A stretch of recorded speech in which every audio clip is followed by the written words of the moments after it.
Hey everybody, it's Jynnette The Oracle. Welcome to Oracle Talks. I hope that you are doing well. I am excited because we have a really interesting energy with the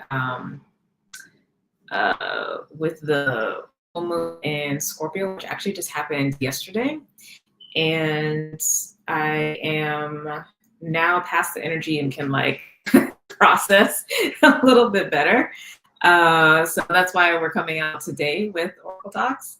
But hopefully you all have an interesting, fulfilling, and yummy time with that full moon. There's definitely some tea today. I was checking in with the Spirit about the messages for today, and very much wanted to be centered on empowerment, but rather empowerment. And as you can see from the title of the video, really talking about facing the depths and grappling with power. I often do talk about and reference power because I think that is something that we in general are comfortable talking about, especially in the spiritual community or even in progressive circles. But power is important, it is a thing. And for today's Oracle Talks, we're going to be talking about personal power, and specifically with each of the signs, identifying those areas where we are actively disempowering ourselves, or we are actively disempowered, where we're not taking up power and not living authentically. And authentically doesn't mean that everything is going well or that we are controlling others or, whatever the case may be. But this is talking about, how can I say this? It's like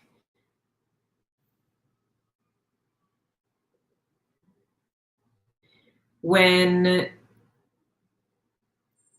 you essentially are and have shut down your thoughts, your emotions, your heart, your will, and letting other people, other ideologies, other belief systems, society itself dictate what you think, what you believe, how you show up, and not taking a proactive step to think your own thoughts, feel your feelings, to really tap into your will and all those sorts of things.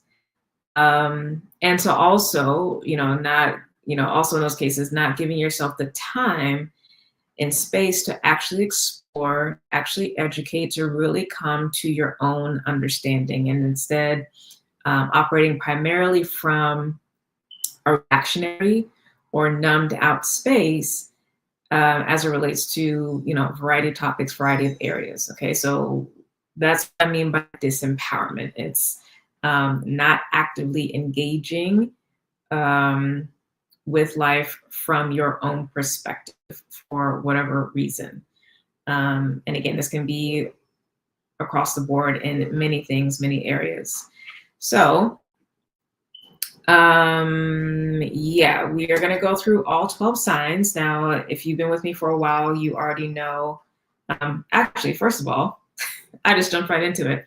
Hello to everybody who is joining today. My name is Jynnette The Oracle. I am founder and CEO of Inner Sun Alchemy. For those of you who are new, welcome to the space. I provide coaching services and training for personal and spiritual development, as well as for business for entrepreneurs and nonprofit leaders. You can find out more information about my services and also my training programs in the description below. Currently, registration is open for the summer cohorts of the group program. So there's the Lightworker Incubator, which is the personal spiritual development program. And then there's Sovereign, which is the one for entrepreneurs and nonprofit leaders. Both programs are 6-month programs. So registration only opens up twice a year. I'm currently finishing up the winter cohort right now. So if you're interested, you can check out the description. The link for each program is in the description. Read more about that. If you're interested, go ahead and apply. Everyone who applies does get a chance to connect with me. We'll have a video call. You'll get a chance to ask any questions that you may have. We'll go through things and really make sure that it's a good program for you right now. And yeah, it'll also be good for connect because the groups are small. They are intimate spaces. I do like to provide a lot of support and customized care and guidance. So, you know, it's not the kind of situation where you're exposed to like hundreds of people and you're just kind of like a number. But that's not how that's not how I roll. So yeah, check those out if you're interested. And of course, if you have any questions, feel free to comment below. You can shoot me a message on the contact page of my website. Okay, so that's a little bit about me. For those of you returning, hey y'all, grab some tea. I don't have tea today. It's starting to get a little warm, so I have juice right now. Get that vitamin C going. But yes, welcome back for those of you who are returning. Oh, also relates to services. Right now, I'm actually not free enough for one-on-one sessions. Possibly, at least for like the rest of the month. Like I know I'm going to be swamped, so don't expect the schedule to shift anytime soon. If things do change before the end of the month, I will of course let y'all know. But yeah, I'm kind of busy this month, so hopefully that will shift in June and my schedule will open up for one-on-one sessions. If it's like dire and you need to connect with me sooner rather than later, again, send me a message on the contact form, shoot me an email. we'll find out something that works. Okay. All right. So now that the intro is done, Oracle Talks, for those of you who are new, is a time where I provide channel messages. In general, just from the Holy Spirit, but sometimes it'll be specific from different archangels or elevated beneficial ancestors. It can run the gamut.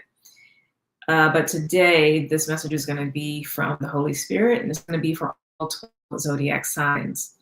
Now, anytime I'm doing for the 12 zodiac signs or anything related to astrology as well, because I'm involved in all the metaphysics, I recommend paying attention first and foremost to your rising sign. Okay, that's actually what's going to be most relevant and most impactful to your life. If for some reason you don't know your rising sign, but even if you do, secondarily is going to be sun sign. Third is moon sign. And then fourth is north node. Even if you don't know your rising sign, you will be able to find out your sun, moon, and north node if you know your birthday. Okay. But that's the order of priority in terms of attention to signs. So rising sign, sun sign, moon sign, north node sign. Okay. So we're going to go through all of the signs. Now, that's kind of like the entry version of this. If you want to go deep, because I am doing all 12 signs, and based off of the context of this particular channel reading, talking about areas where there is active disempowerment, I personally highly recommend you pay attention to all 12 signs, because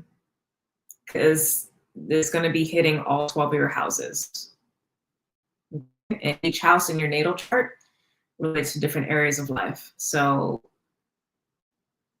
I recommend that for this message, because again, when I was prepping before coming in here, I was very clear about, what I wanted to be discussing. And so it's the reason why I wanted to go in this deep is because of Scorpio new moon or Scorpio full moon energy. And a lot of times, we like to focus on, I think, the aesthetic of Scorpio, but not really want to grapple with the tough things it makes us grapple with. And Scorpio addresses the depths, addresses power, addresses money, addresses all those things that we like to kind of put in the shadow or puts in the back of our mind. Like Scorpio is the holder, the sacred keeper of that space. So yeah. Okay, so just prepare yourself for that. So as I go through the 12 signs, again, these are areas of disempowerment that needs to be addressed in order to bring yourself into alignment with not only your spirit, because that's important, being authentic to self, but more importantly, in my opinion, bring yourself into alignment with the Holy Spirit. Okay. Welcome to folks who are joining. If you can, please say hello in the comments. Let us know where you're joining from, what you might be sipping on, etc., etc. All right, I'm going to start first with Aries.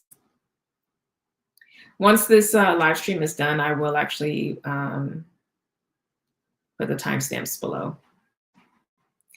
Also, apologies if the stream is kind of wild. We actually just had a power outage yesterday, and internet's actually been kind of going in and out. So hopefully the stream is not too crazy, but yeah, technology's been interesting in my neck of the woods recently. But I didn't want to pre-record this. I wanted to actually do this live. So apologies if the stream looks wonky. I can't actually tell from my side if it does. It looks clear for me, but that's not necessarily the case for y'all. So hopefully it is okay. All right, so for Aries, we have the Two of Forces. The deck I'm using is the Akashic Tarot, in case anybody wants to know.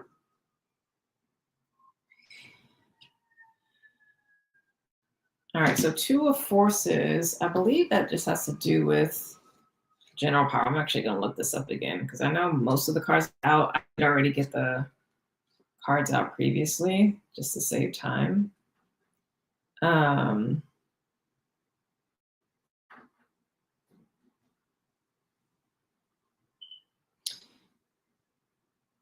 Yeah, it's about standing in your truth, taking action to support the growth of wonderful things in your life, creating a strong foundation for yourself, reinforcing a foundation. Okay, so this is an area of disempowerment. This is what is not being done or not being done to the way that, in the way that should be, but really it's like not being done or not addressed. So for Aries folks, rising sun, north node, or wherever you have Aries in your chart, there is a lack of active creation of a strong foundation, a lack of, I would even say, like passion and light and fire, because it's a vibrant energy, this card. So that energy is not being put into something. It's not being celebrated. Maybe you are not celebrating yourself. Maybe you're not doing what you need to do to get yourself strong. Again, it's going to depend on where this lands in the house as well. But if you're not going to do house stuff, and it's for you as a person, you're not standing strong in your sense of self. You're not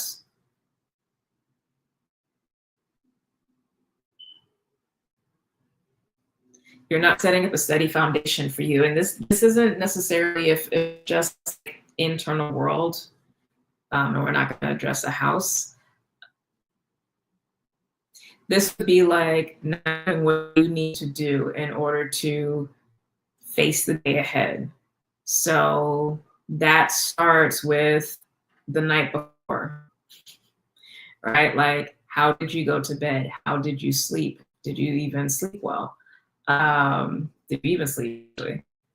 You know, what did you do when you woke up? How are you feeding yourself?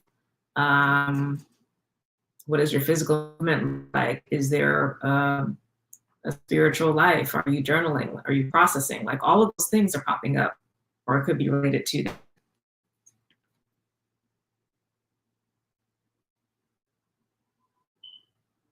But in some way, shape, or form, you're cowering.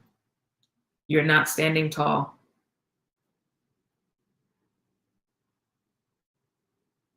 You're not taking up space. Okay, Aries, so there's that. Taurus, you have 3 of Scrolls.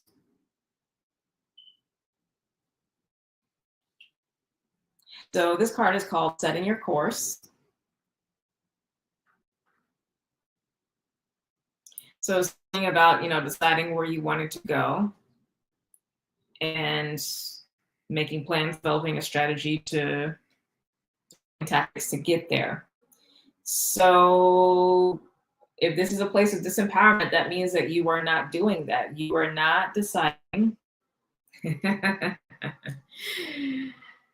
So you may have an idea of where you want to go, but the vibe I'm getting from this is that because the card is setting the course, so it requires forward movements, okay, rather than just idea. Or, we'll see, just kind of go with the flow or kind of lazy river vibe. No, this person's on a ship. They're going to actively be moving towards the thing. Okay, they're going to be actively engaged in the process. And so there's a level of disempowerment here.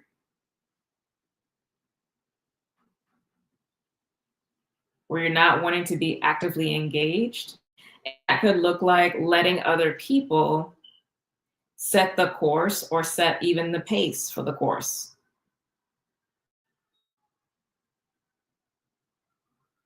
I mean, you can actually literally see here, there's a captain in the front. That would be the positive version, you seeing yourself. And then you have 2 other people in the back who are just kind of like lost in the weeds. Looking off in a completely different direction.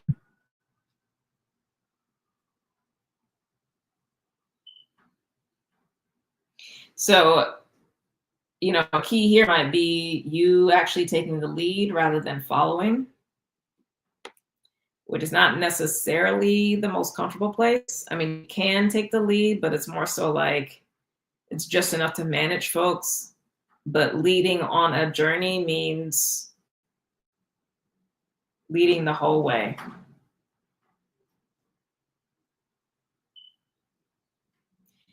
And this is some tea. And being willing to take responsibility for the success as well as the failure. So that might actually be why you are disempowering yourself in whatever area this is because if somebody else is setting the course or you're just following other people, then if things don't go well, then you have something outside of yourself to blame.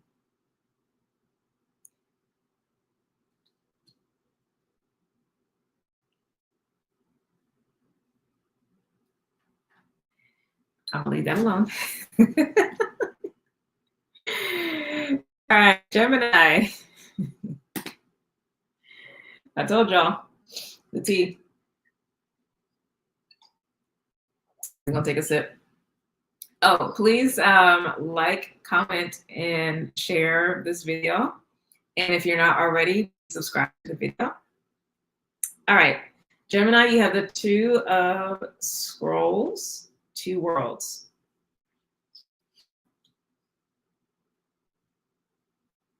So this card talks about this sense of internal conflict between a quote unquote secular or worldly life and a quote unquote spiritual life. And, in a past life, you might have done one and now you want to do the other, or you might have done a mix of both. And in this life, you're trying to figure out how to walk the integrated path of enjoying the ways of the world while also still cultivating your spiritual world, spiritual life. I mean, it's basically, the middle path, if you will. But the card indicates a struggle with that, but it's a juxtaposition of those two. So this is a place of disempowerment. So on the surface, this would mean that you feel like you still have to choose one or the other. You're trying to conform to one or the other. And there's still, okay. What's coming through is that you've been choosing one over the other because of the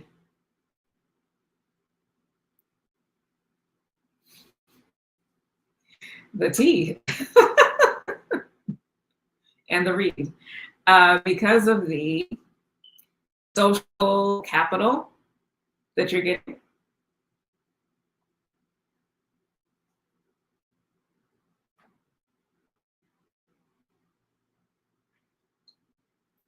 Because of the social capital that you're getting.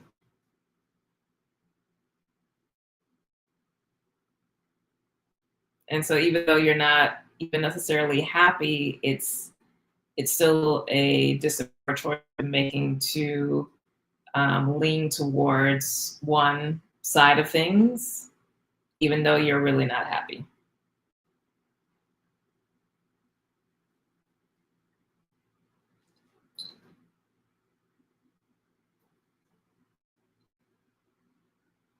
But the thing is, you are supposed to be able to go back and forth.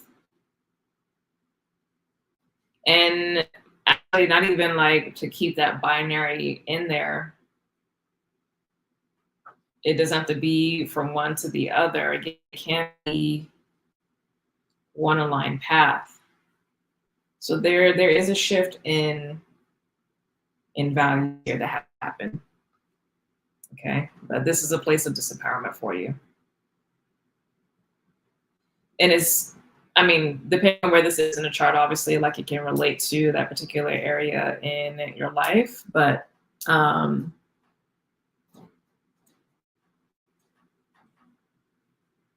it may be difficult because your opposite sign is Sagittarius, and it talks about, expansion. And maybe like the further along you go in something, you're always worried about, like, again, what's going to give you that social capital and not really considering what's going to help you grow in the way that you want to. And there may be certain times in your life where one is going to be taking precedence over another. But if you are so shut down around that, and so locked into, again, the social capital or like how you've always done things recently, then you're not really going to be able to have that growth that you might possibly be seeking. Yeah. All right, Cancer. You have 6 of Keys. And this is called increscent moon. So it's the moon that is growing. It's the waxing moon. I don't know why it's not just called waxing moon, but All right, so that card talks about an increase of energy and momentum and motivation and doing detailed work in order to finish a project. Okay, so like the bulk of the hard work has been done, right? The sculpture is essentially, again, the initial hard work of creating this, even to this point, has been done, but now this person is doing the refining.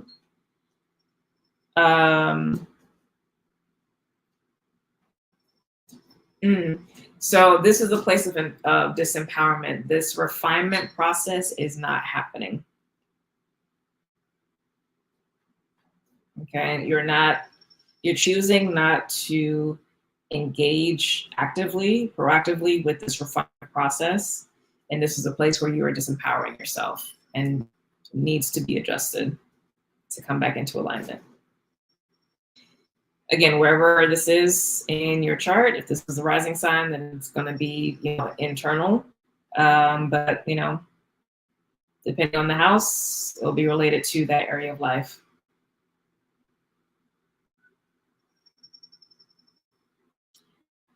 Excuse me. What this can actually speak to is like,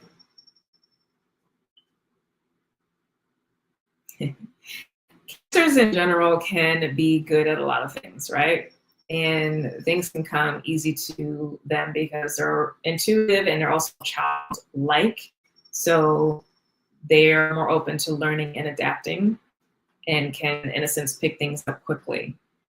But the other side of that is it can provide a sense of complacency because, like, you can get good enough and allow that good enough to hold just because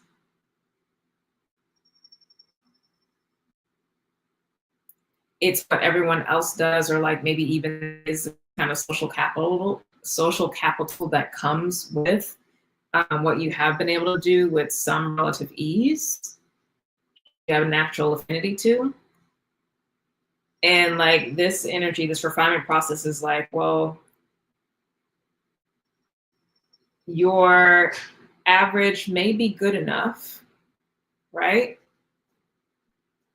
But this refinement is about greatness, not good enough. And it's greatness for you. So it's like going that one extra step. So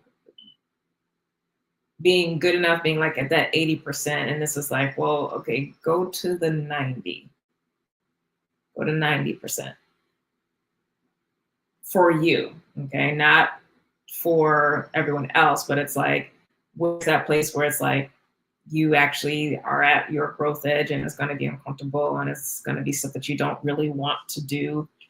And you can see this person also has like all these other different works that are completed in the back, but there's also a lot of stuff that is in the planning process too.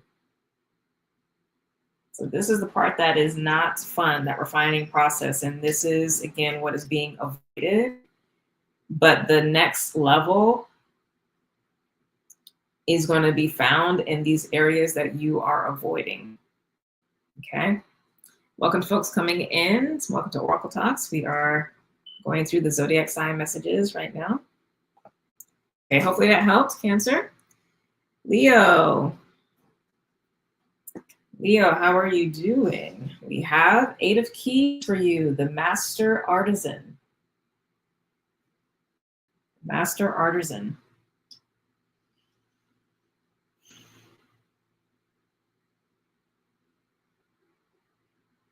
This is similar to that other one, but let me actually get the, let me review this.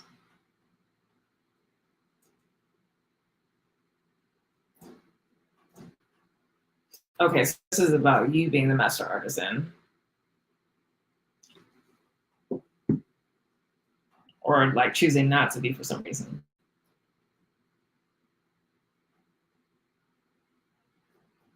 So Leo, again, where it's showing up in the chart, or if you're just doing a rising sign, it's internal world and related to how you show up in the world. You're choosing not to share your gifts and your knowledge and your skill set and your expertise.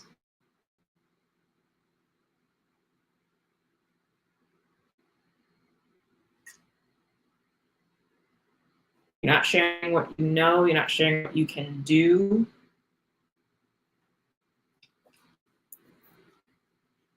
You're blocking that for some reason.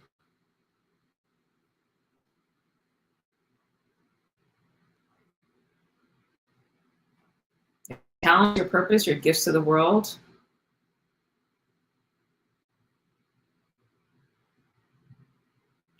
Yeah. I mean, it's this type of thing, I guess, kind of makes sense with Leo because you are the sun and there is this on the positive side, an affinity to being the center of attention and leading and being an inspiration, being charismatic and really influencing others. But for some reason, you are choosing not to.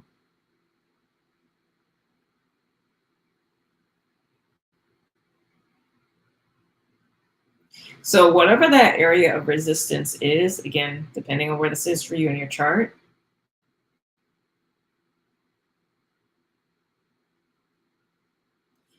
this this is a potent area of disempowerment because, you know, in general, at least so far with the messages that have been coming through, has definitely been much more personal, individual. But this card in particular is really about sharing with the community, locally and beyond, right? So you not showing up negatively impacts also the greater community. And maybe the part of this disempowerment is you don't actually think that that's true. Maybe you don't believe that. Maybe, okay, it's not that you necessarily don't think that you are important or that you don't have value or worth or that, you know, there might be some good that comes out, right? But maybe you don't believe it's as big a deal. And it is.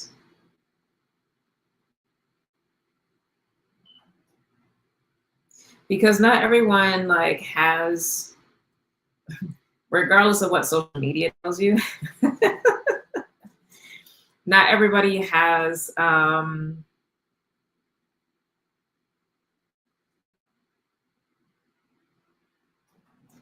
that spiritual inheritance to impact many. So if it's coming through,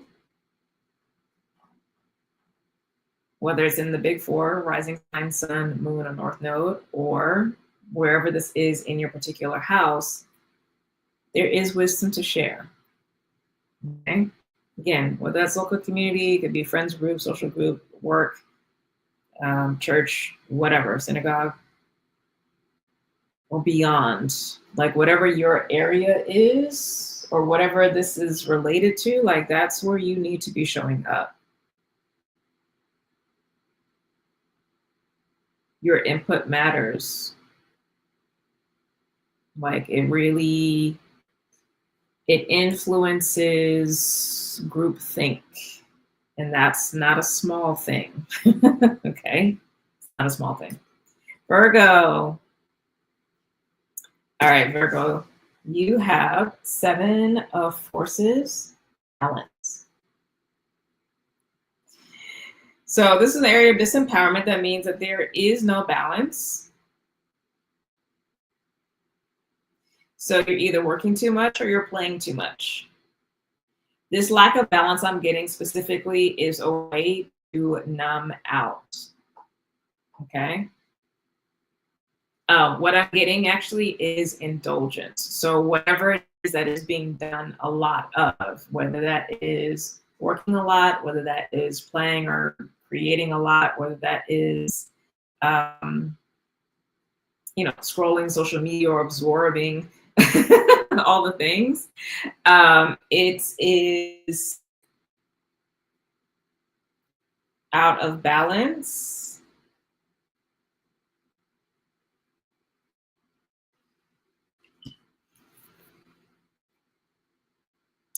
Let's see what else is in here. I think there's some other tea that I want to say that you are running from.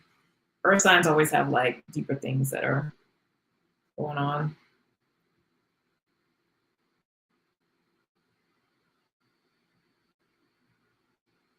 It also has to do with legal issues.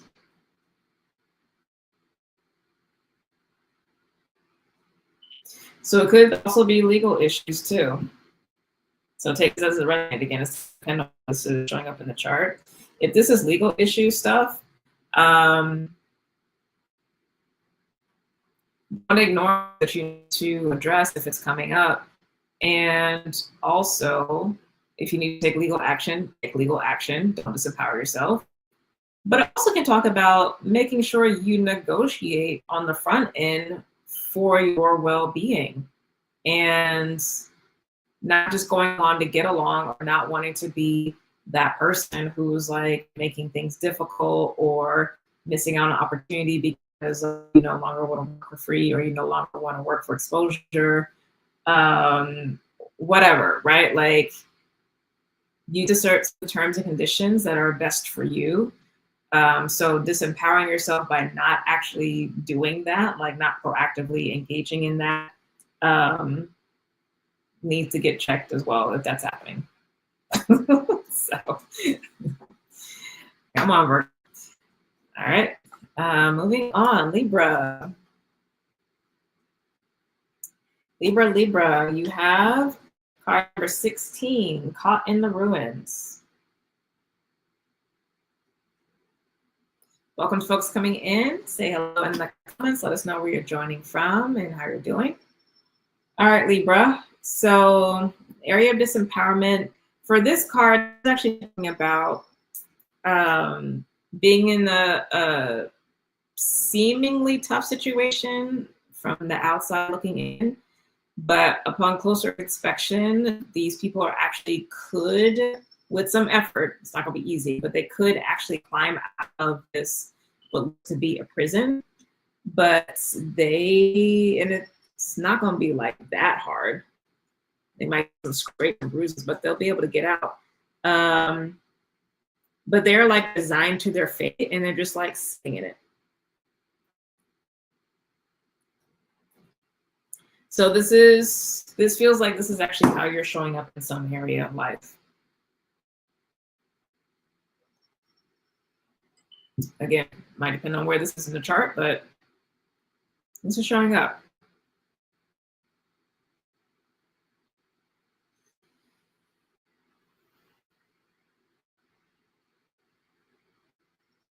If this is internal,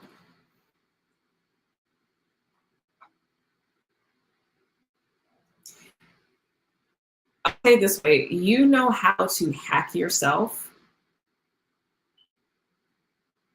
Okay, you know the conditions that get you right. You know actually how to get and keep yourself out of this kind of funk. So it's on you to do so. But you not feeling or being in a good place, if this is an internal disempowerment, at this point, this is showing up, this is by choice. This is not to say that leading up to this point, because obviously like these folks got here in some way, shape, or form. So it wasn't easy. But now the area that they have been facing has been destroyed. They can actually get out with some effort. Okay, so you can actually get out of this internal sense of hopelessness by your efforts. So do so. Whether that is, modifications that you make within yourself or receive help from external, but you know how to hack yourself, like I said. Now, if this is related to other houses in the chart, depending on what this is in your chart, you are in a situation, and the situation could be family situation, house, living situation, job, whatever, relationship, whatever. You are in a situation or a dynamic that you do not need to be in. So that's either going to mean you need to actively influence to shift the dynamic, or you actually need to leave. And it's going to depend on your situation. Okay, so I'm not just saying like you just have to leave, period, but you have the agency to do so. Okay, so do so. This very much feels perfect opposite to the sun, the Aries card, the Two of Willows, because this also is similar to like standing within one's own power and strength. Oh, good evening. Am I taking questions? Yes, I will take questions after I go through all the signs. So I'm finishing up Libra now. So we'll go through Pisces. I'll get closing messages and then we'll do questions. So if you're still able to be around then, I can answer questions. And it can be either related to what has come up or anything else. It's open. Okay. Welcome. Welcome. Here with Lemon Water in North Carolina. Yay, looking forward to watching what I miss. Awesome. You're welcome. Oh, thank you. Good. All right, so that's your message, Libra. And if you need to, Libra, go back and watch the Aries message. But essentially, Aries and Libra are dealing with the same kind of vibe, okay? Scorpio. All right, Scorpio. Have card number 18, and this one is called Up in the Air. Okay. So Scorpio rising, sun, moon, north node, or wherever Scorpio is in the natal chart. So the area of disempowerment is this Up in the Air card. So Up in the Air talks about the possibilities, the unknown, not being able to plan.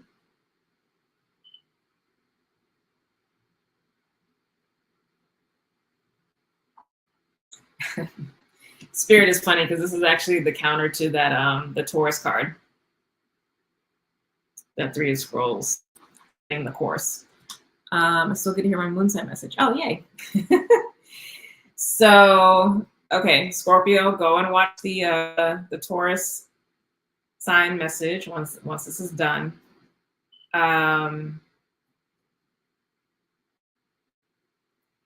But this propensity to leave things up in the air as this way of like, quote unquote, going with the flow, similar to how I was talking to Taurus, is something that, I mean, basically you got to stop. This is a place of active disempowerment. Okay, it's active disempowerment.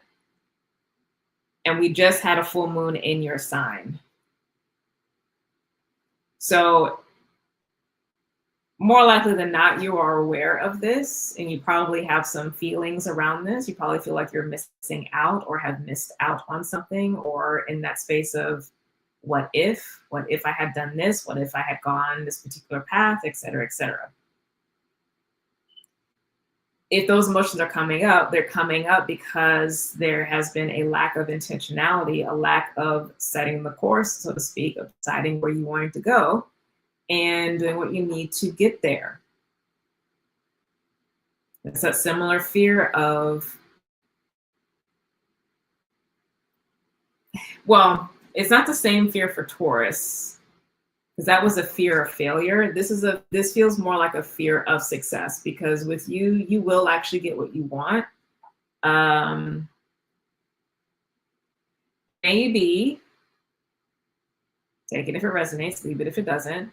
Maybe there is a fear that, oh, okay, hold on. This might be a read. Don't come for me.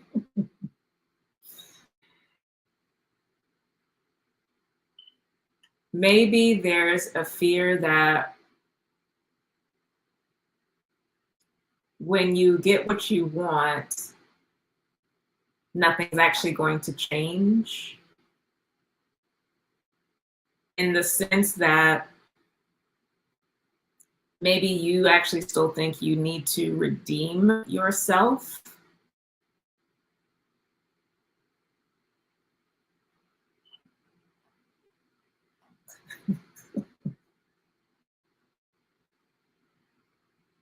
Maybe you feel like you're still paying for something. Oh, let me plug in my laptop.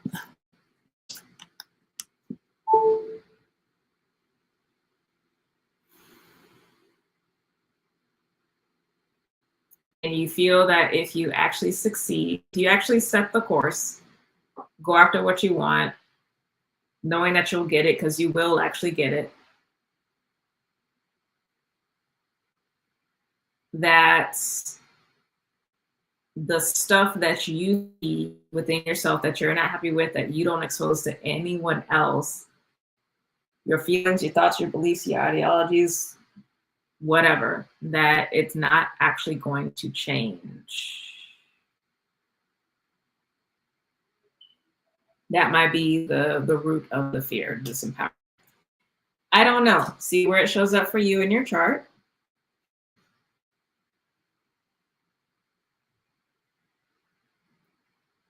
But yeah, very much in tandem with that Taurus message. Okay.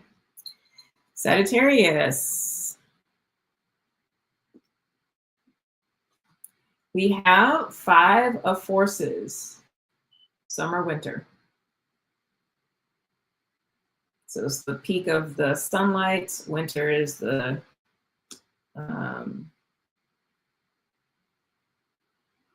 opposite of peak. I can't think of the word right now. But I'm going to take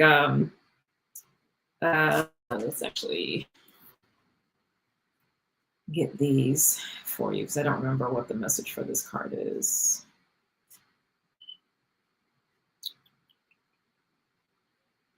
So for this deck, whenever the seasonal card, it talks about how to best use the energy at the time.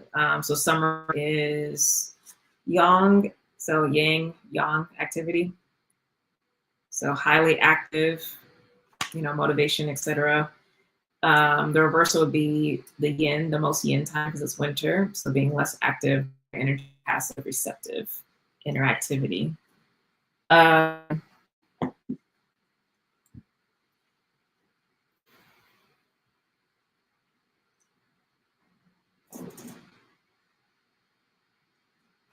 Okay, this is actually feeling more the summer energy versus winter.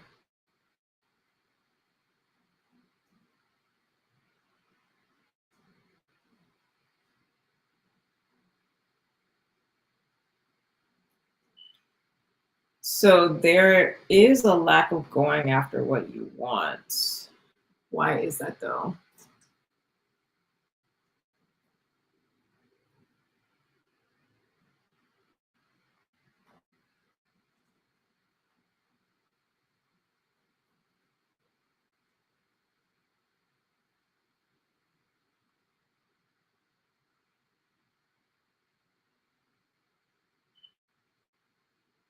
Okay, so there's 2 different things that's coming through. So one is this vibe of feeling like there's actually too much fire, too much energy, and you don't know where to put it. You don't know where to focus it. And on the other hand, there's this thing of, okay, when I do have this energy and I do go after things, I'm not necessarily getting what I want, so why bother? So I don't know what that's going to be for you, Sagittarius. Again, see where this is showing up in the chart.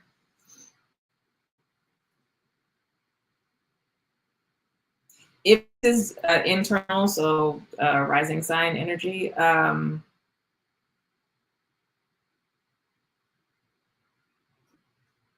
you've got, I'm hearing like kick yourself into high gear. Like you've got to actually like activate your own fire.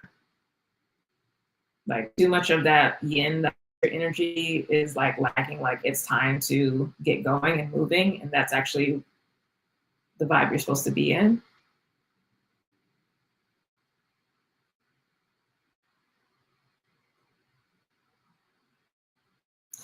Oh, this was coming up with Gemini, so you might want to watch Gemini message about the social capital.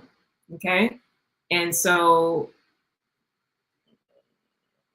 there's another thing here too. This might be third option where you might not be leaning as much into your fire, into your passion, into that for momentum and motivation because you would leave others behind.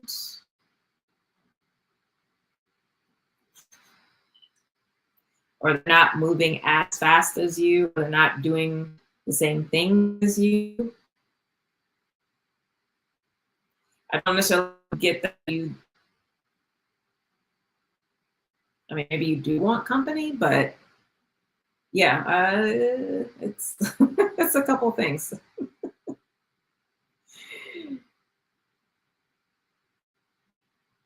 Yeah, but I think like this potentially diffusion of focus might be an issue, which means you need to actually find out where you want to put the energy.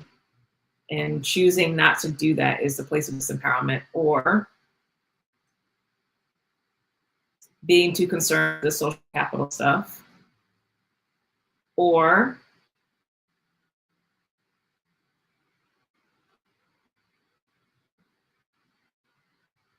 grappling with an internal sense of disappointment with not getting what you want in the past, like not always being successful with the fire energy, with that passion, with that drive, which high key is essentially throwing a tantrum because you can't always get what you want,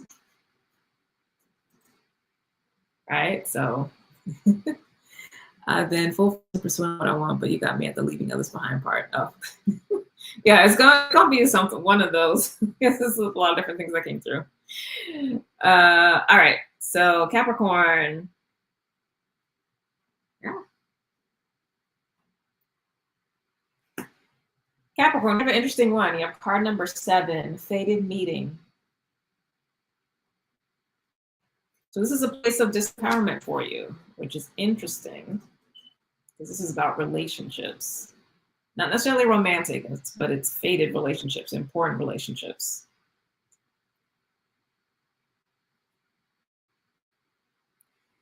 This this feels like a situation where you meet someone important, you come across someone important, whether this is again at church, work, potential romantic partner, possibly a new friend, whatever. And the connection is strong, or maybe you see, regardless of the type of connection, you see the potential, the possibilities that are there in relation to this person. And for some reason, you are not actively pursuing or cultivating this relationship.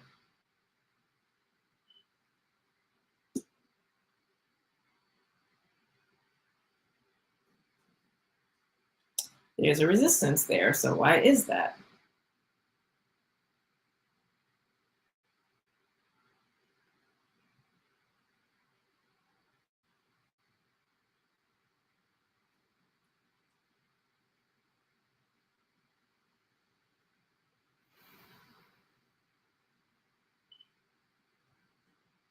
Maybe you actually don't want to put the work in.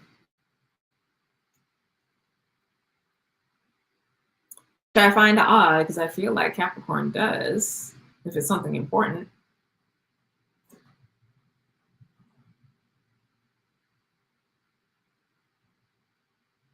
Earth energy is interesting though, because similar to water signs, there is a part of themselves that they do keep in reserve, and there's a lot of resistance there.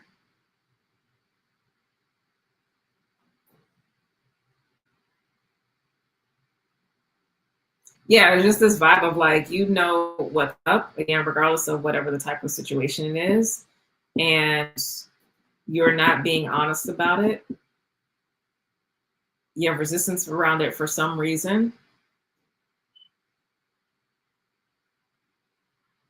Now, it could be a situation where you see the positive potential, but how the person is showing up in real life is not in alignment with that. And maybe you're staying and engaging with them with the hopes that it will turn into what you see as a possibility. And no, that's a way to disempower yourself, as well as the other side of it, right? The opposite. It's interesting. Let me see what else is here, because it's the first like specific relationship card that has shown up, and I think it's actually the only one.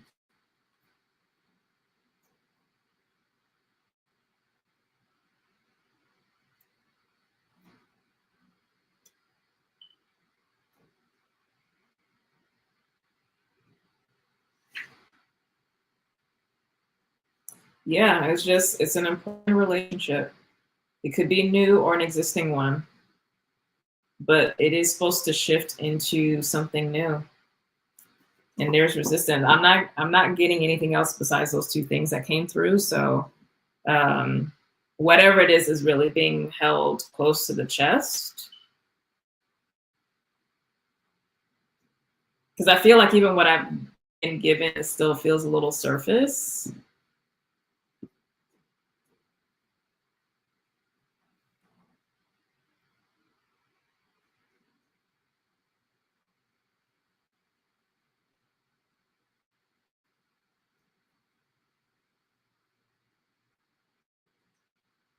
But there really is some resistance to doing the work. You might find something of importance in the Cancer reading, because they had a similar thing, but that actually had to do with um, work or task or something. But this is with people. What is that resistance to? Well, it's the resistance for greatness. That's what came up for Cancer. It's the good enough and shifting from good enough to great, going from 80% to 90% and making that shift. And there's resistance to doing that. And this is in the realm of relationship with the person, regardless of the house. Interesting. All right, Capricorn, don't have a stone of heart. Like Capricorn they can really like that Four of Pentacles energy. That's what I feel here. That's why it's hard to like tap in, but it's time for greatness. And really, okay. All right, enough with that. Aquarius. Really good. It's making good time. Aquarius, you have the King of Forces. So the person of nature. So they're connected to the cosmos and nature and all the different aspects of nature.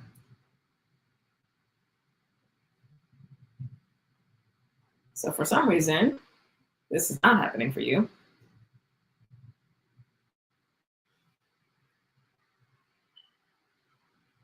This is a place where you are disempowering yourself.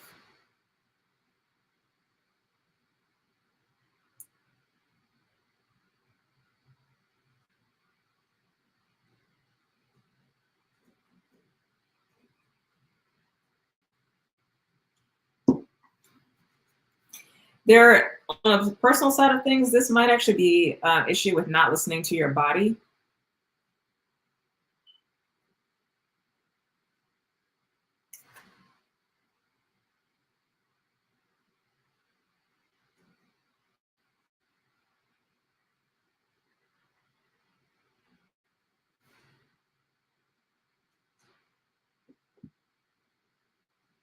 What is going on here? Of course, it's the outer signs that are like nebulous. What is this resistance to connecting with nature? This is so odd because I feel like, oh, you know what? It's not necessarily nature specifically. I think it's connecting with the unknown. Ooh, there's a resistance to connecting with the unknown.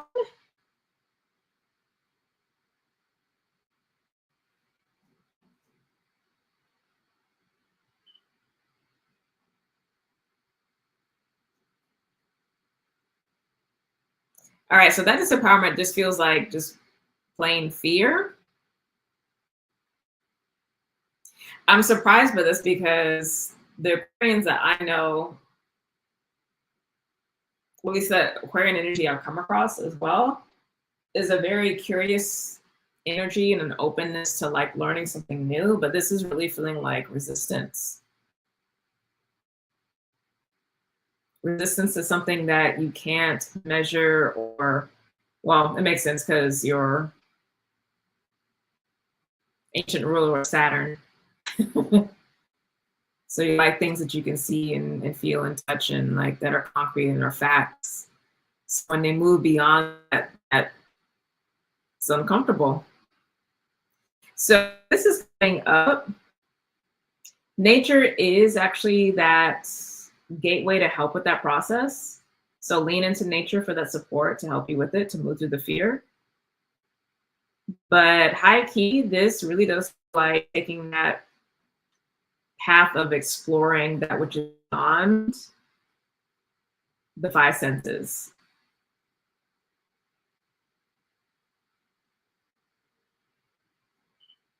And this may actually be a call for the spiritual path. And so, as I mentioned earlier, registration is open for the group programs Lightworker Incubator and Sovereign. But for this will specifically be Lightworker Incubator. If you're getting that call and that push, that will satisfy that need to have something concrete and structured to help you with the process. The approach is very scientific, spiritual scientist, right? Very grounded and practical. So yeah, that's interesting. Very interesting. All right, last but certainly not least, Pisces.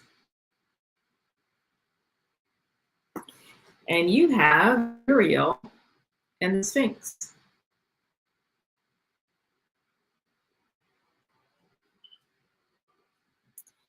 Now, this disempowerment thing, I don't necessarily think it's literally with Uriel, although if you do have a connection with Uriel and you haven't been connecting with Uriel lately, then this is literally a place of disempowerment and you're being asked and called to connect with the Archangel Uriel, okay?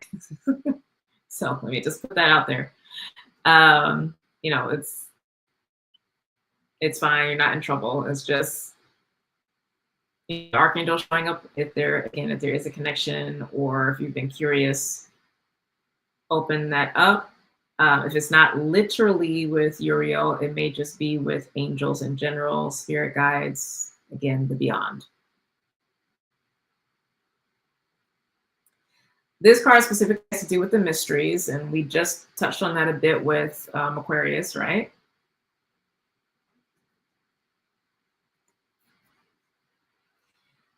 This is odd that this would be coming up for you, though, because Pisces is like uber spiritual, uber into metaphysics. So why is there empowerment here? What's going on?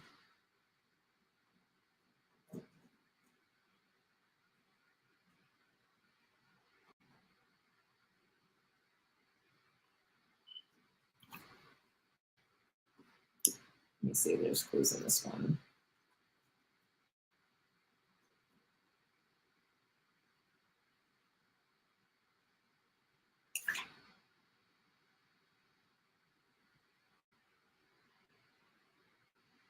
Oh, this is about digging into your own depth.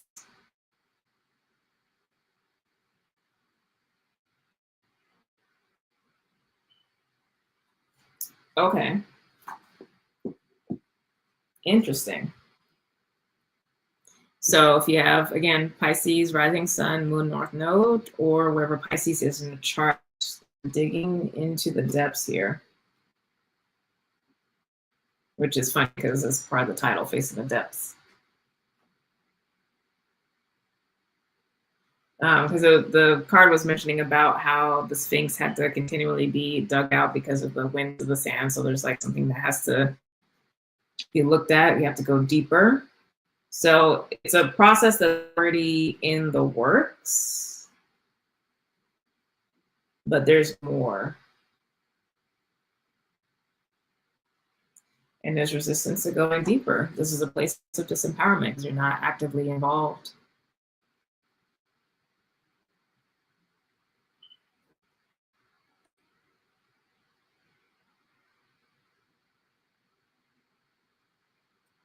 Interesting. 1 second. This is also, this Pisces energy is important for everybody because the North Node is actually in Pisces.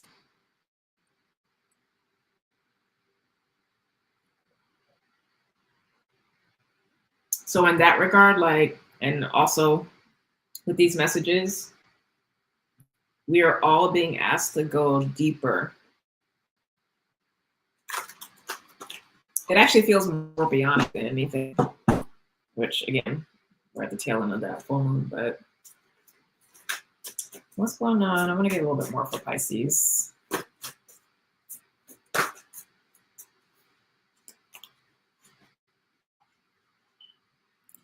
Got the 9 card, loneliness, and then on the bottom, no, never. Yeah, there's a block here. It's very explicit.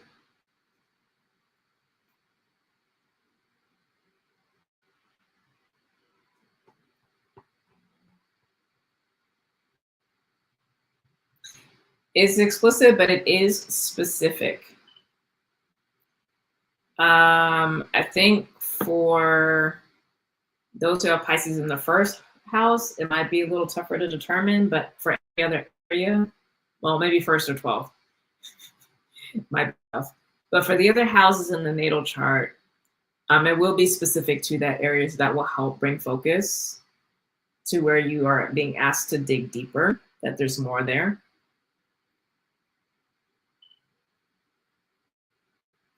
Oh, okay.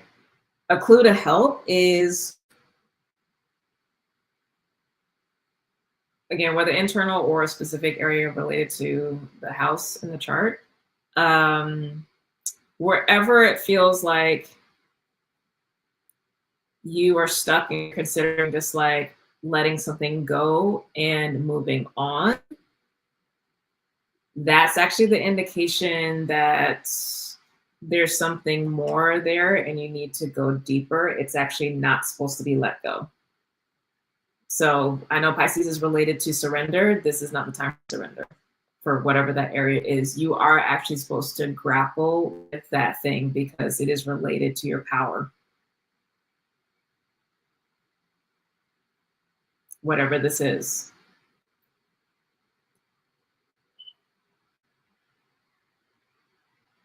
So you're deciding potentially to like leave to rest or like not address anymore or let go or whatever, let it die. Like what? No, you need to address it. There's a whole lot underneath. There's a whole lot underneath. And this is a form of, right underneath that card, deception, to keep you from addressing some mysteries that are actually going to give you the key and the answers that you are seeking. Because the answers are there. This isn't a card of like mysteries unknown. This is Uriel conferring and getting what you're seeking. So don't play yourself on that surrender tip, because this isn't what this is about.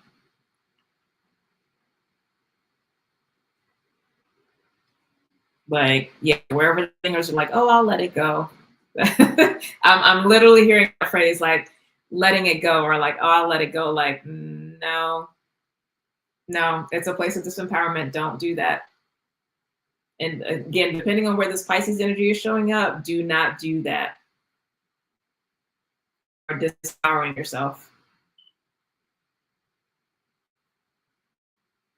Like I'm feeling that strong. Like don't. Because it's actually a form of betrayal and very strong propensity, or very strong probability rather, that you will regret.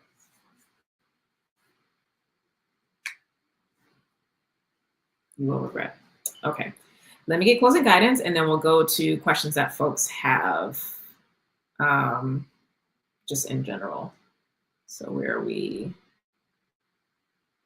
All right, closing guidance.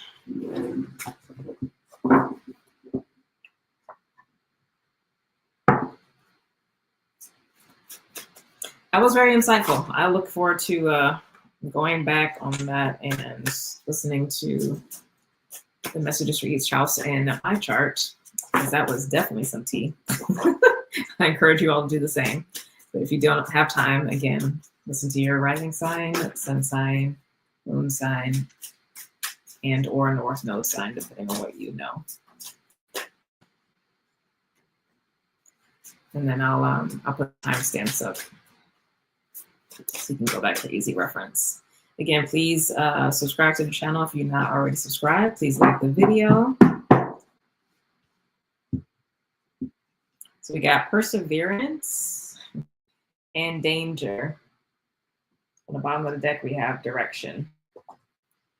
So, I mean, persevere. This all-seeing eye dealing with this stuff. There is a lot that is still to be addressed. We are not out of the woods yet. Okay. Basically, what I feel with this full moon in Scorpio that we just had is that surface level stuff got cleared out of the way, so we actually could see finally this that's here. And these messages today were about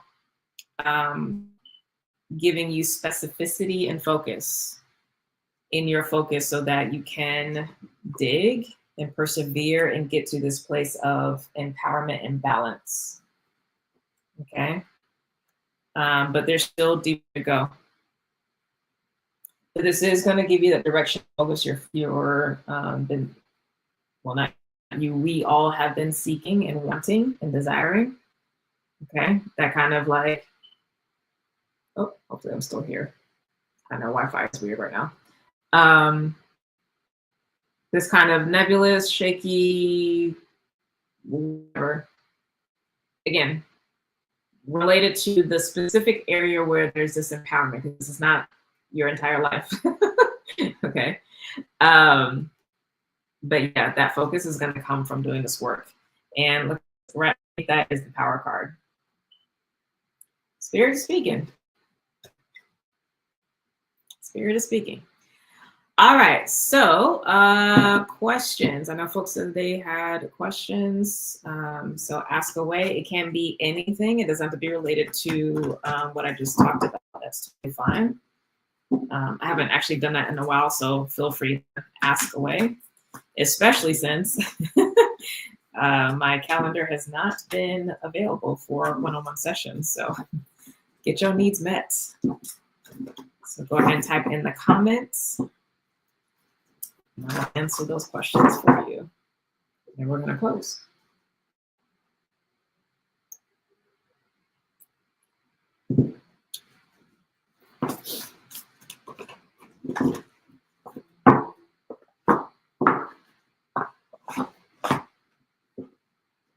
Get out of your own way. I'm hearing Spirit say, get out of your own way.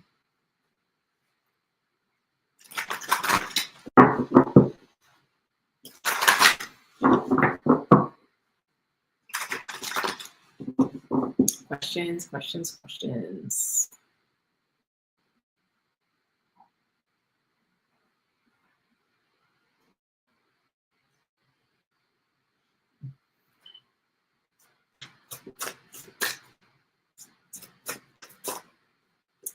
Energy surrounding current former love situation. What's the actual question? That's a statement.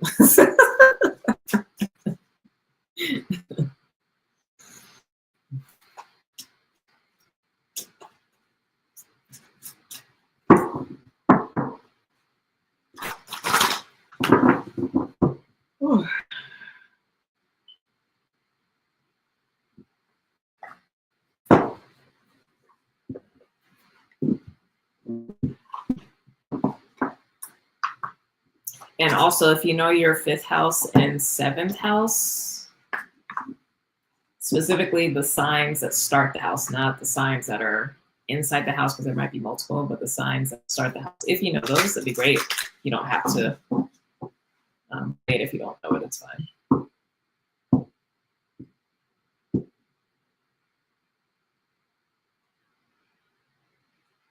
What needs to be done moving forward? As relates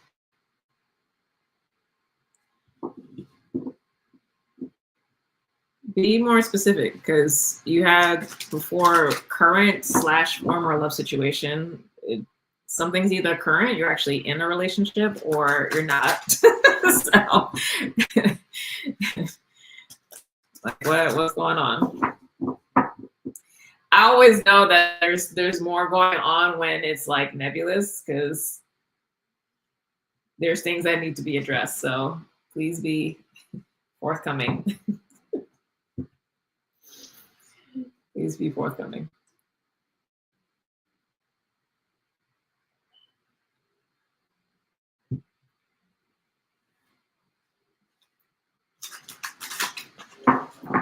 We don't do surface over here.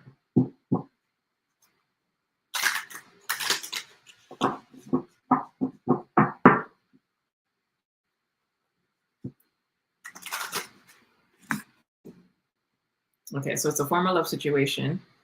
So why are you asking about a former love situation? Are they trying to start a relationship with you, or are you wanting to go back to them?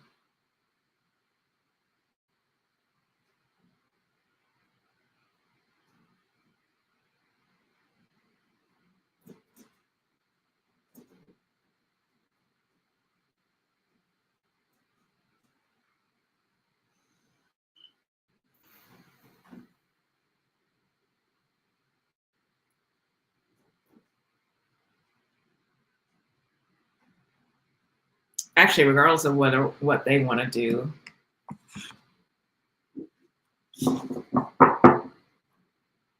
it's really for you. If they're coming to you wanting to restart, then it's up to you. If the question's about the benefit or not of that, or if you're considering reaching back out to them, so let me know.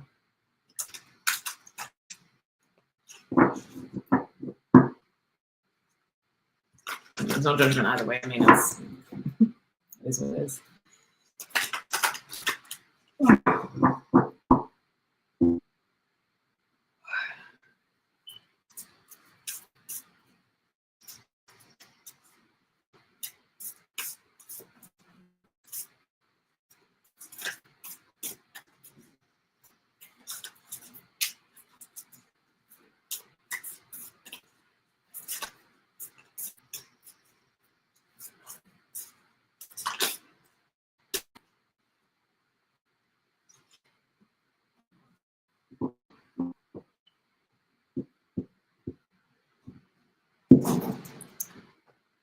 Not the sigh.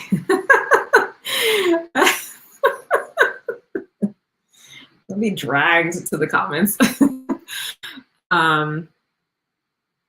Could you confirm if Spirit is trying to call me out in my relationship? Because my North Node is Capricorn. I'm feeling away with that and the leaving others behind bit.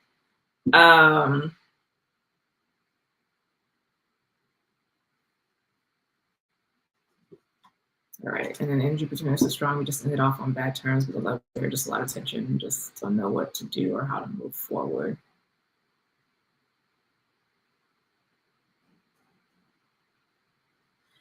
So for Jazz, if it ended, it ended.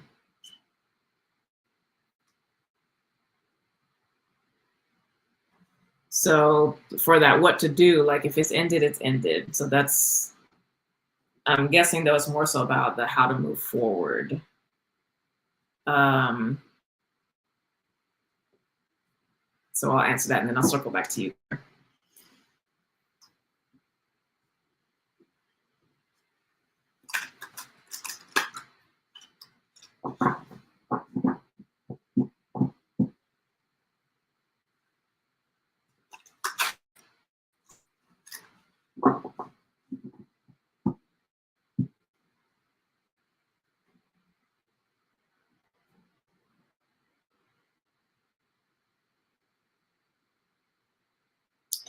All right, so when we have, and honestly, this is for all relationships, but when we have really potent romantic relationships,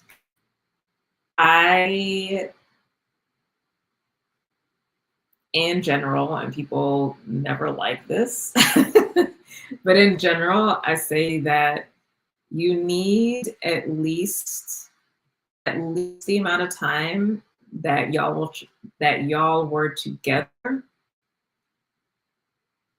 for grieving, at a minimum.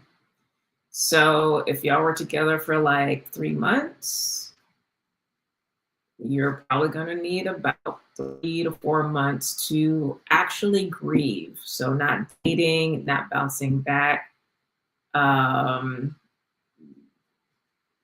actually grieve and to mourn and to go through that process of reliving everything and journaling and talking about it. And like you need that. Now, and that all the way up to a year. So if you've been with somebody for multiple years, it's not that you have to like grieve for like 7 years per se, but you at least need to give yourself the same amount of time up to a year if it's been at least a year or longer, then it can be a year. But anything less than that, if it's 9 months, give yourself 9 months to grieve. If you actually want to move forward, because the moving forward, what we consider moving forward is actually being done with the grieving process. But because we don't actually allow ourselves to go through a grieving process because there's actually been a loss, we end up making the other relationships messy because we end up grieving and processing with them. So that's how you move forward. Now, what that grieving process looks like for you, it's facing it and just being with it. And again, not trying to get over it, but give yourself that time. Again, up to a year, depending on how long it was.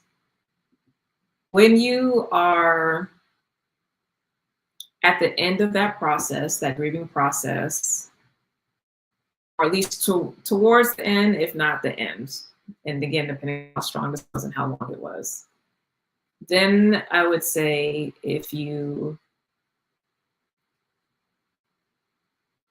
still are feeling strong connections, have them popping up in your dreams and things like that, then you want to go through that process of physical and emotional and energetic, physical and energetic cord cutting. We don't necessarily have to do that with everyone, but how strong the connection is, we might have to, okay? So the physical cord cutting would be the removal or the getting rid of physical items of theirs that we may still have in our place, that we may still have of theirs, okay? Giving it back to them or just throwing it out or giving it away, that needs to go. And then energetically doing energetic cord cutting, like actually getting into your aura and removing cords if they are still remaining, because it's not necessarily, if you do the grieving process, a lot of that does actually clear. But again, in certain situations, those can still remain, and then you can do energetic cord cutting. Okay. But save that until you've gone through most of that grieving process, okay, so that the emotional energy dissipates enough so that the cord can release more easily. But that's what I have. Let me see if there's anything else that wants to come through.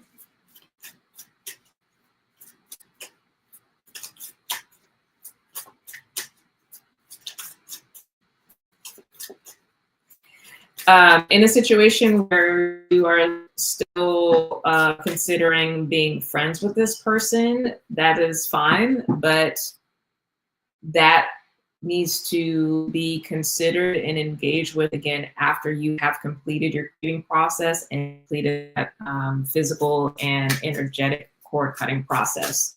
so that you start fresh. I mean, I know what I'm talking about. We got the Alchemist and Sacred Destruction.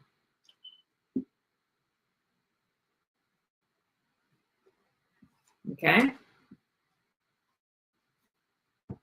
Your alchemy, grieving process, sacred destruction, so that things can release and let go. Okay. But respect the grieving process. Okay. This isn't a loss of relationship, regardless of it's a breakup, moving away, or someone actually passing, is always a grieving process. It's not reserved for death.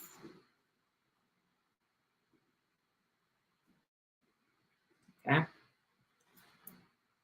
Hopefully that helps. Let me know if there are more questions though, and I'll go deeper.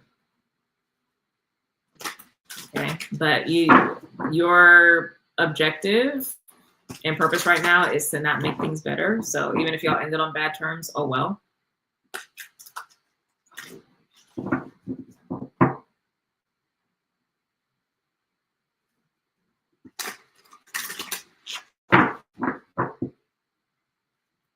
You don't need to make it better. Y'all need to hash things out. Like, I mean, if they want to talk, it's fine. But honestly, like, just go through your grieving process. You can always circle back. Well, I shouldn't say that because tomorrow's not promised, but but yeah, you don't have to make it better.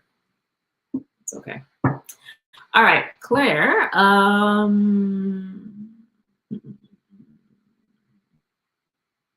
Okay, I have one. Could you confirm my spirit is trying to call me out in our relationship? Because I know some of this gap and I'm feeling away with that and leaving others behind.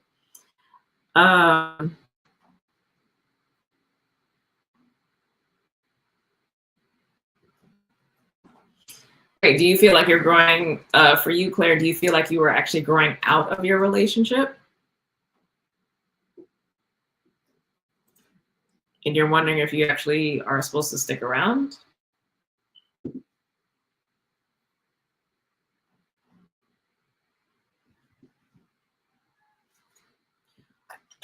Also, if you have this person's first name, that would be great. If you don't mind sharing it. If you do mind, that's fine.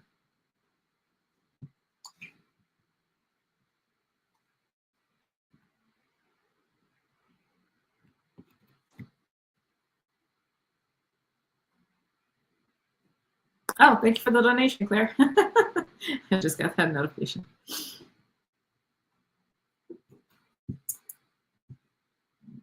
I'll wait till y'all type.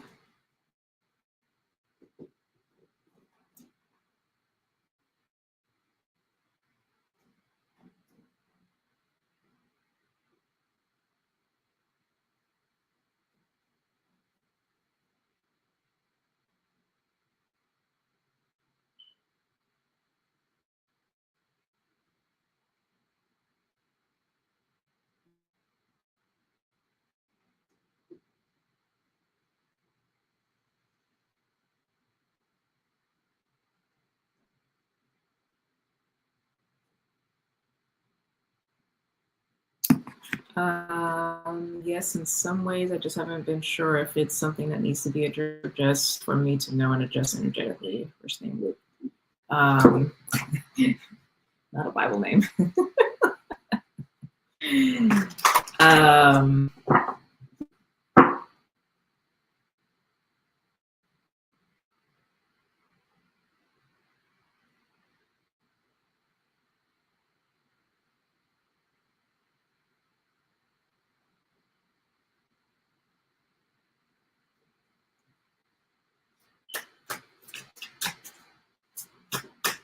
Oh, Jazz, help.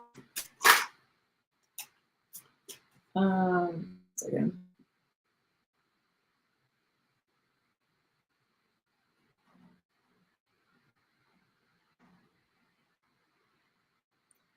Are you dating for a long-term relationship / marriage, Claire?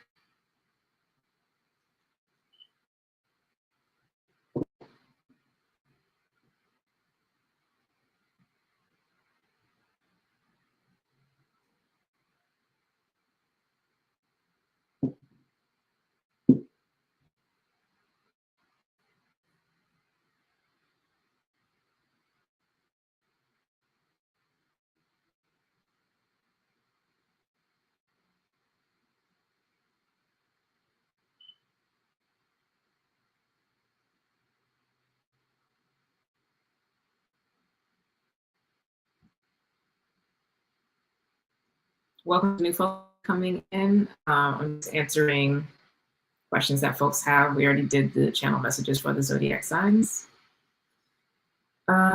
He's definitely hoping so.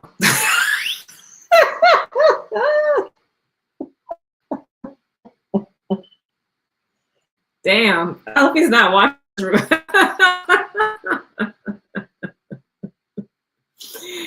It's hard for me to save in 2 years. All right. Yeah. Okay, good, Jazz. I'm glad it helps. Good night.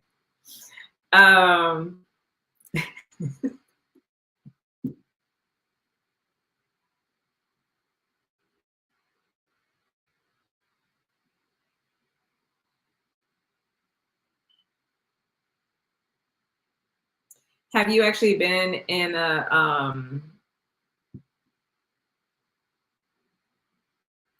situation where you have actually seriously been considering marriage with someone, or is this the first time?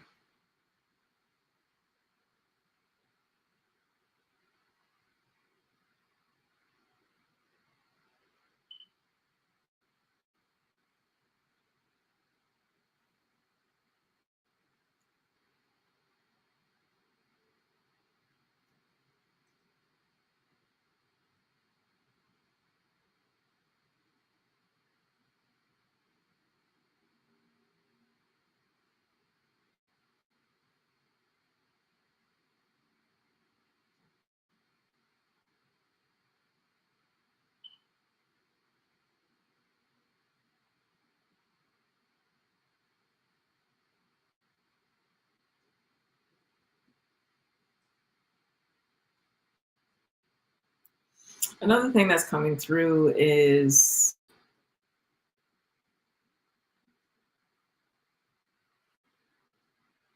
sometimes when we have a fear or worry or anxiety about showing up as our full selves or sharing, not even showing up, sharing our full self, that other folks are going to get overwhelmed. But that's actually in this type of context not this type of context, in a romantic relationship, for beneficial ones, this actually brings people closer and deepens the bond. I wouldn't say marriage specifically, but he's talked about looking at houses near me. Right now, lives a couple hours away, and has made some comments about being old, etc. How old is this man? I've never been super comfortable with the idea of decades-long commitment, I'll be honest. Okay.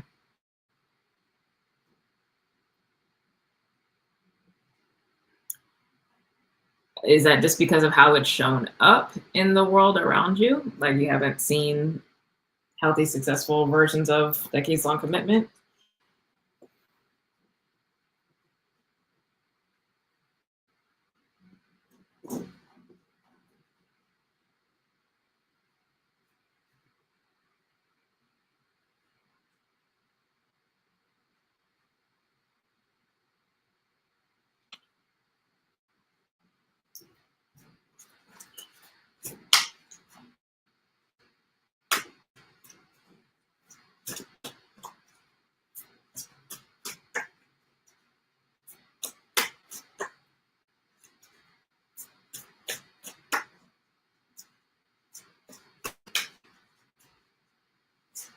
Or the way you move through life. Okay. All right, so it's been 2 years. Has it, I'm assuming that's also as long as you've known each other. If not, correct me. Has that been enough time for both you and him individually in your own ways to have gone through some really tough times?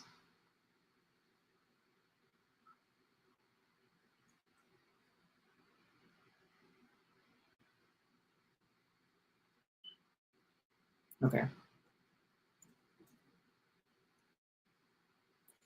How old is he, by the way? I actually do want to know.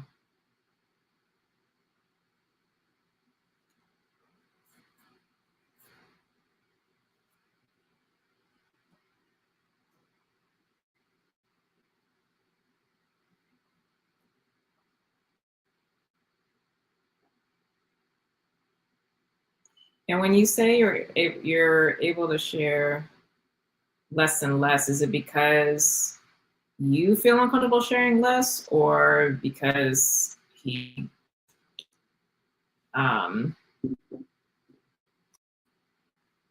of takes over conversation or commandeers conversation? Yes, we've had a couple tough times. He's 41. Okay. Oh, so when I say tough times, I to be clear, I don't mean that you had tough times with each other, but I mean like he through some shit and you've had to kind of help be there for him, and you've gone through some shit and he's had to like be there for you. Oh, it doesn't feel safe because he's committed to apathy. So what are we even talking about? If there's no hope,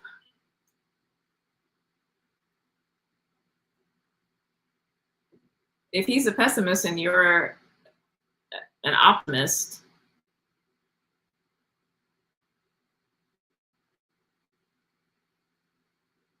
it's not going to work.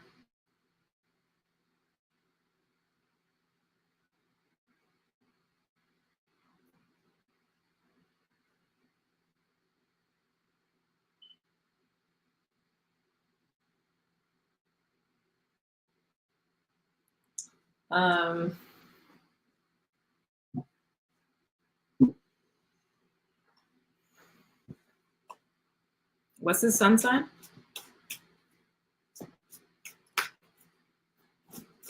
Get some other guidance.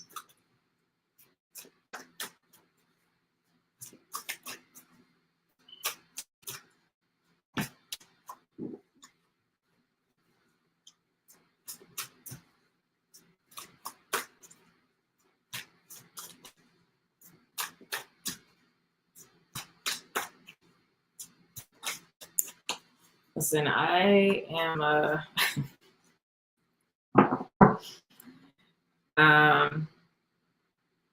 yeah.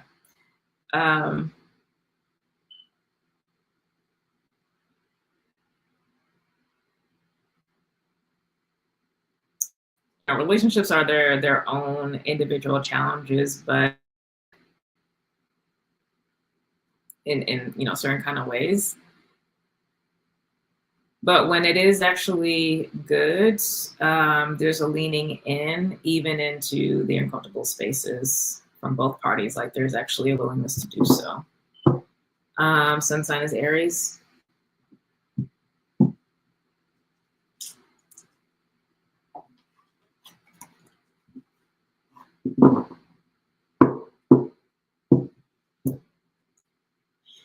Are y'all friends?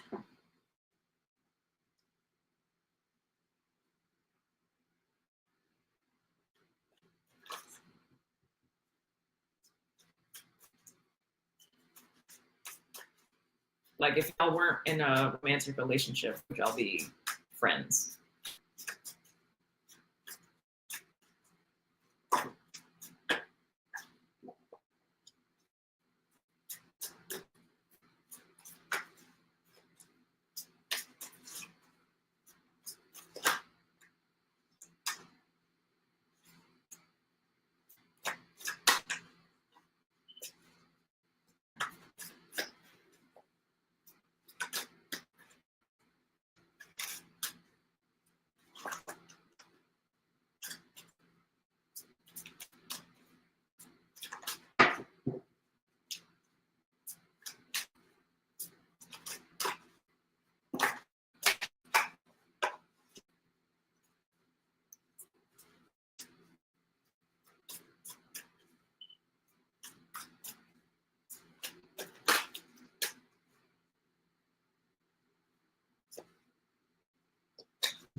Well, I basically have 312, so that's like pause.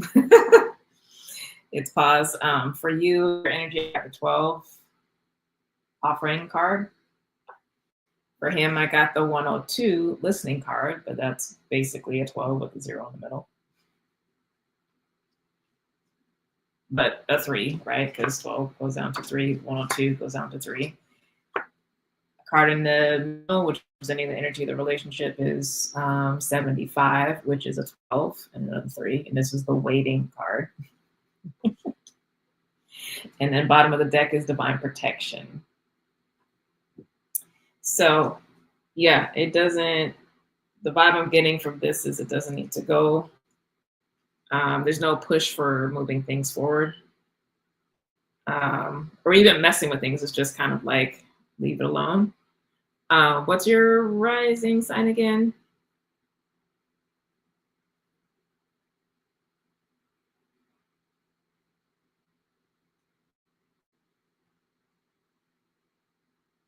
I forgot.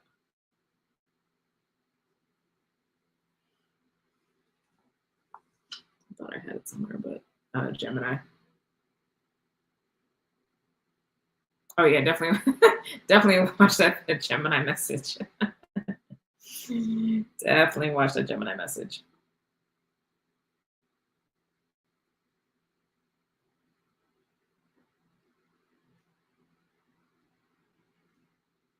Do you know his rising?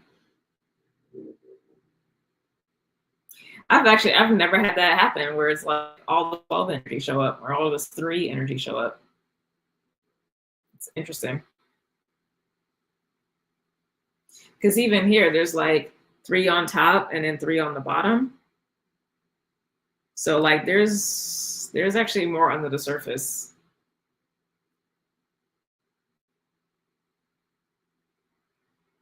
But again, it ultimately will be dealt with because it's when it's a 12, that's the divine stepping in. I mean, literally.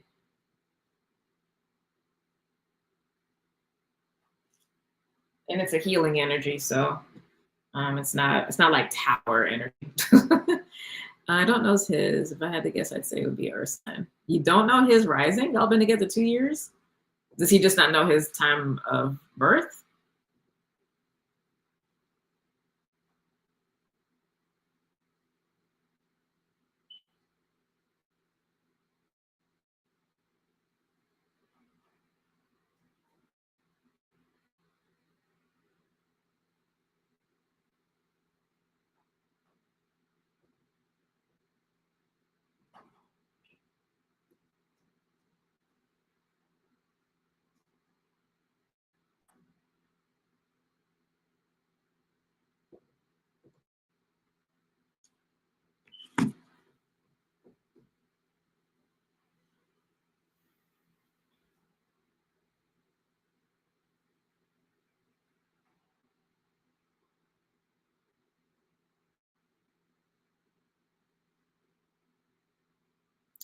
Dare I say I haven't asked? Spirituality is one of the things that feels unsafe to really get into with him because of the apathy energy.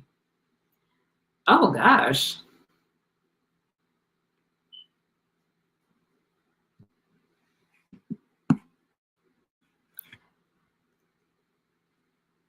So you're not actually in a relationship then. You're cosplaying. Because that's a huge part of you. Not that he has to be like involved in everything, but like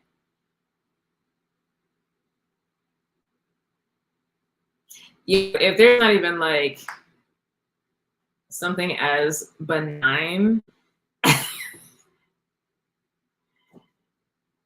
as like not feeling comfortable to ask after 2 years, like initially, maybe those initial like butterflies, but after 2 years together.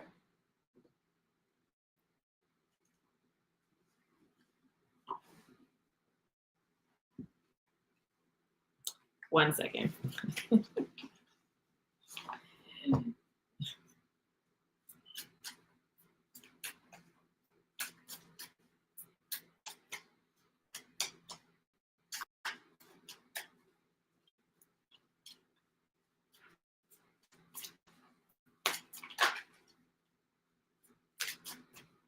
So you already know you've outgrown. I'm getting clarifying cards on these oracle ones. I'm going to show them to you. You already know what's up. It's not spirit calling you. That's your own spirit calling you out. You know what's up.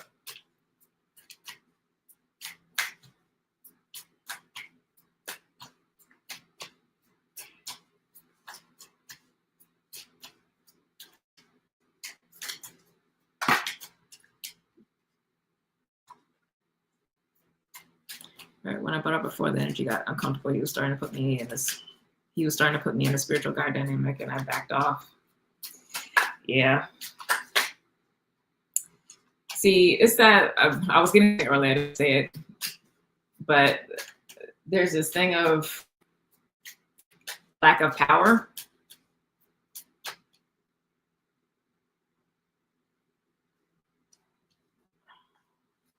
Within him for himself, not power or control, but like within himself.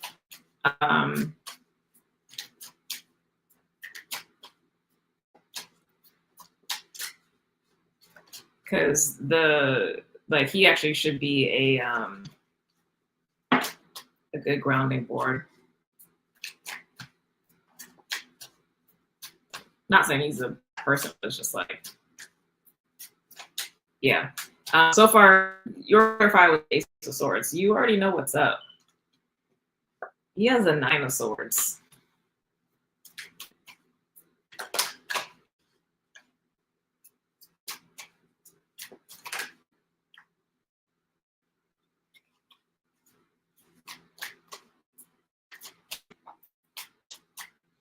And what's interesting with this is, you know, I was saying how like this 102 is basically a 12 with a 0 in the middle.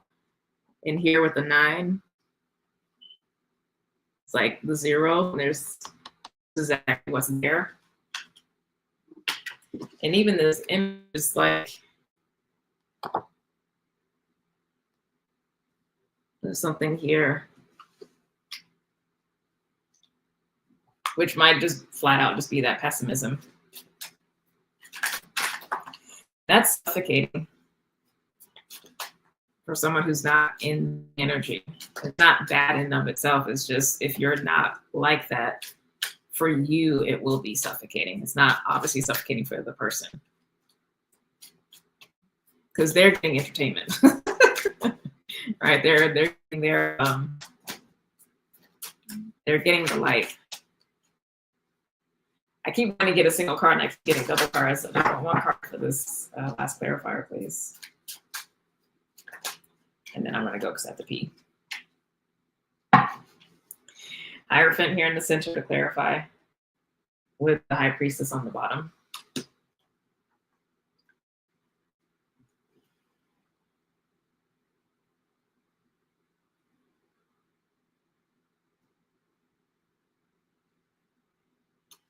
Both of these are at the temple. With the mysteries, they know what's up.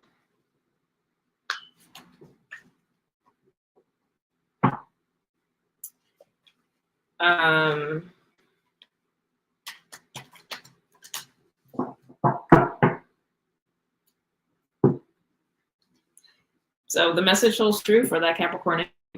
Remember, I said it was one of two situations. It's, you know what this could be, and you need to be moving towards it, or it could be a situation where,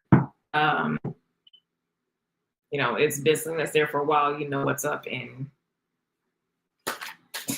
need to move on. But this is feeling like the latter for you. It's time to move on. This just fell out coming out with the woman feminine on the bottom.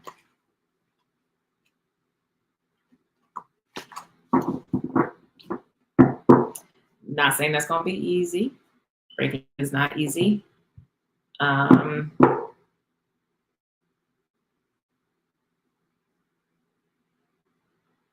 But yeah, after this amount of time, especially because for me, when it comes to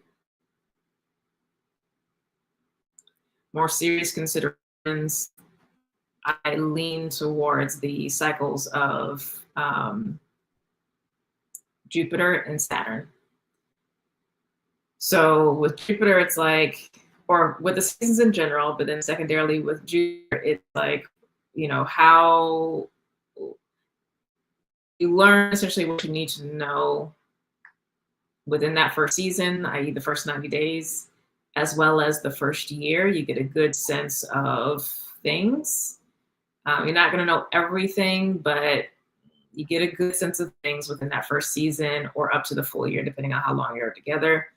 So there's not really going to be, unless someone is like blatantly lying, there's not really going to be surprises in terms of the dynamic between the two of you. It's just going to go deeper. Stakes are going to get higher. And the longer you are together, then more of the outside world really starts to influence, and then you see how the two of you navigate. And that's where the Saturn cycle, the Saturn transit comes in, because that's a 2.5 to 3 year cycle. So that I really like to look at for considering, for really starting to have those initial thoughts and considerations about a longer term commitment, whether that is just flat out long term, years and years and years, or formal marriage. Same for business as well too, potentially, but for relationships. Yeah, so you basically, you haven't gone through the full cycle, but essentially you're coming up on that 2.5 year mark with Saturn. So this is that time to actually like honestly assess from that Saturnian Capricorn perspective of, the other connection is there, what potentialities, what really is there, what's the reality of what's possible versus what's actually showing up. And the decisions ultimately have to be made from the positive side of things on what's actually showing up, because now you actually have enough data internally as well as externally to make that decision if it's really going to come up.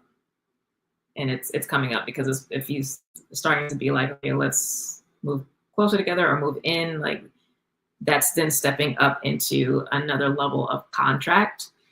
So that is a crossroads of decision making. So yeah, I've been wanting to face it head on because of the good that's there, but the suffocating, stifling, the Saturn cycle time makes a lot of sense. Yeah, which is why I use it. And this is why I say, like, I know Saturn is not the nicest or funnest energy to be with. Like, it can be really harsh. However, as hard as it is actually looking out for our good and making sure that we are saying yes to something that actually is going to be good and long lasting. Or good for the amount of time that it is, depending on the length of the contract. So yeah, whatever we say yes to is what we're going to say yes to. But Saturn's like, what do you want to say yes to? Right? Because what you say yes to is what you're going to get locked into, and you're going to have to deal with the consequences of that. Whether those are beneficial consequences, right? Or if they're going to be not beneficial ones. And this is a situation where it's not like, this is one of the reasons why it can be tough, is because, it's not terrible. It's just not good enough. And then it's like, oh my God, am I justified in saying good enough isn't good enough? I want great, which was the Cancer message. So it's that Cancer message. But yeah, I hope that helps. All right, well, I hope that provides clarity. I know it's not going to be feeling good emotionally, but yeah, I would say it's going to be time to let that go.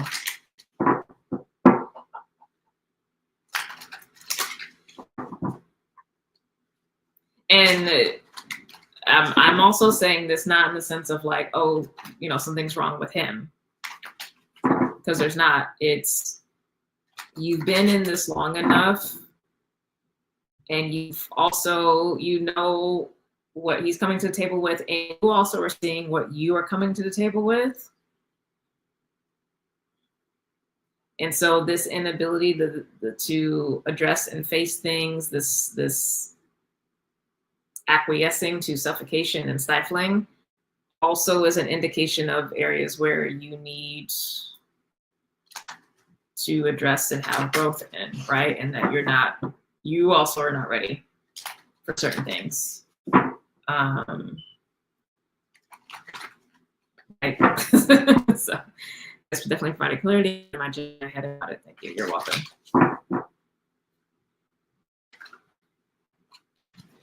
You're welcome. Yeah, I mean, again, all the possibilities exist, but what's actually showing up? What's actually been happening? And it's, again, you have the data and the information, so that's where Gemini can help, but it has to be, it needs that mentor energy of Capricorn to come in. Gemini is a student, Capricorn is the mentor, the teacher.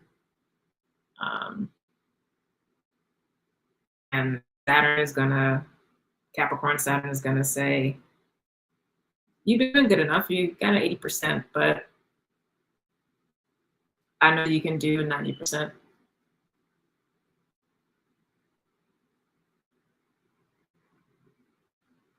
So do the 90.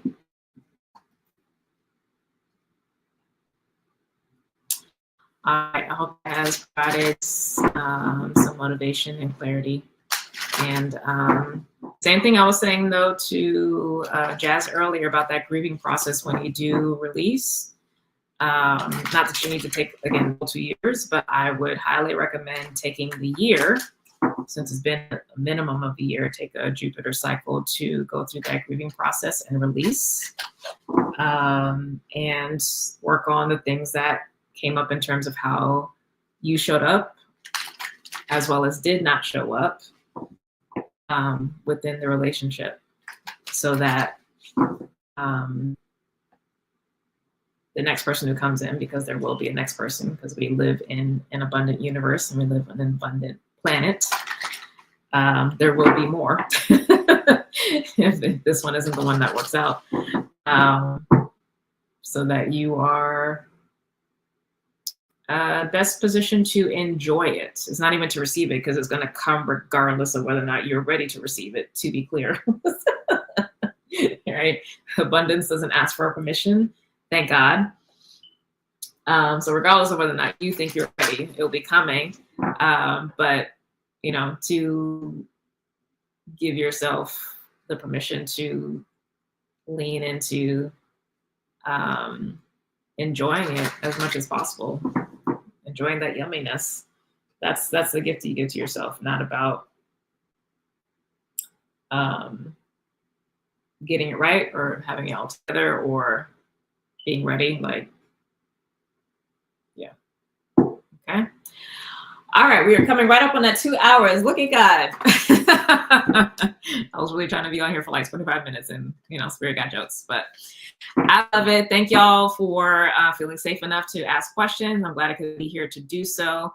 Again, registration is open for Lightworker Incubator and Sovereign, so come through. Check the link in the links in the bio or the description below. And God willing, I'll see you next time.